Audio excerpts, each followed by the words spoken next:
মধ্যপ্রাচ্যে উত্তেজনা আরও তীব্র হচ্ছে। ডোনাল্ড ট্রাম্পের বেঁধে দেওয়া সময়সীমা শেষ হওয়ার মুখে হরমুজ প্রণালী ঘিরে সংকট নতুন মোড় নিচ্ছে। ইরান চুক্তিতে রাজি নয় বলে স্পষ্ট জানিয়ে দিয়েছে, আর যুক্তরাষ্ট্র হুঁশিয়ারি দিয়েছে সমঝোতা না হলে শুরু হতে পারে আরও কঠোর সামরিক অভিযান। এরই মধ্যে ইসরায়েল, কুয়েত ও লেবানন ঘিরে নতুন করে পাল্টা হামলার ঘটনা পরিস্থিতিকে আরও জটিল করে তুলেছে। বিস্তারিত মিম আক্তারের ডেস্ক রিপোর্টে।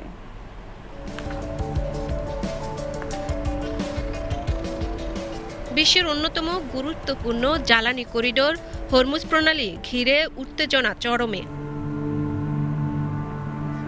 মার্কিন প্রেসিডেন্ট ডোনাল্ড ট্রাম্প হুঁশিয়ারি দিয়েছেন, নির্ধারিত সময়ের মধ্যে ইরান চুক্তিতে না এলে দেশটির জ্বালানি স্থাপনা, বিদ্যুৎ কেন্দ্র ও সেতুতে ব্যাপক হামলা চালানো হবে। Now we'll see what happens. I can tell you they're negotiating, we think, in good faith.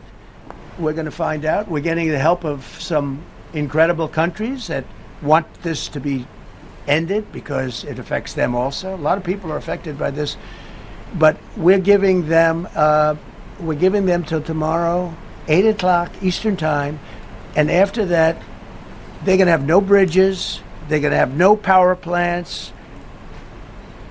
Stone Ages, yeah, Stone Ages.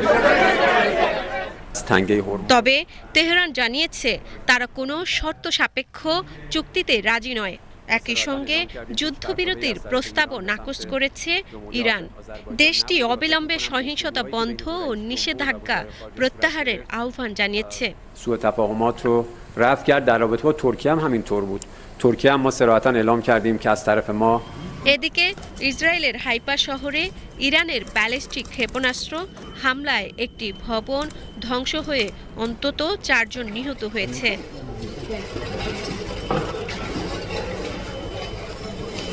কুয়েতের আলী আল সালেম বিমান ঘাঁটিতে ড্রোন হামলায় আহত হয়েছেন অন্তত 15 মার্কিন সেনা সদস্য।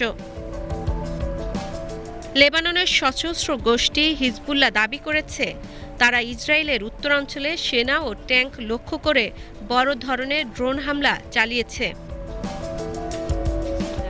অন্যদিকে যুক্তরাষ্ট্র ও ইরানের মধ্যে 45 দিনের সম্ভাব্য যুদ্ধবিরতি নিয়ে আলোচনা হলেও তা সফল হওয়ার সম্ভাবনা কম বলে জানিয়েছে মার্কিন সংবাদ মাধ্যম।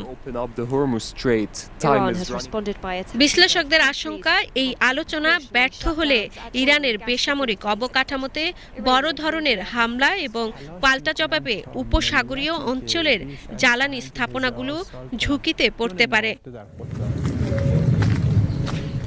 এদিকে ইরানের সর্বোচ্চ নেতা মোস্তফা খামেনি বলেছেন, শীর্ষ কমান্ডারদের হত্যাকাণ্ড ইরানি বাহিনীকে দমাতে পারবে না। তিনি দাবি করেন, ইরান একটি শক্তিশালী প্রতিরোধ গড়ে তুলেছে, যা কোনোভাবেই ভেঙে ফেলা সম্ভব নয়।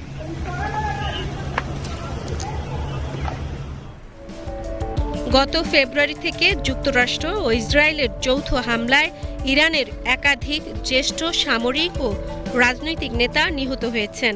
পরিস্থিতি ক্রমেই অস্থির হয়ে উঠছে, আর বিশ্বজুড়ে বাড়ছে নতুন সংঘাতের আশঙ্কা। বিশ্ব রাজনীতিতে নতুন করে অস্থিরতা তৈরি করা এই সংকট কোথায় গিয়ে থামে, সেদিকেই এখন নজর সবার।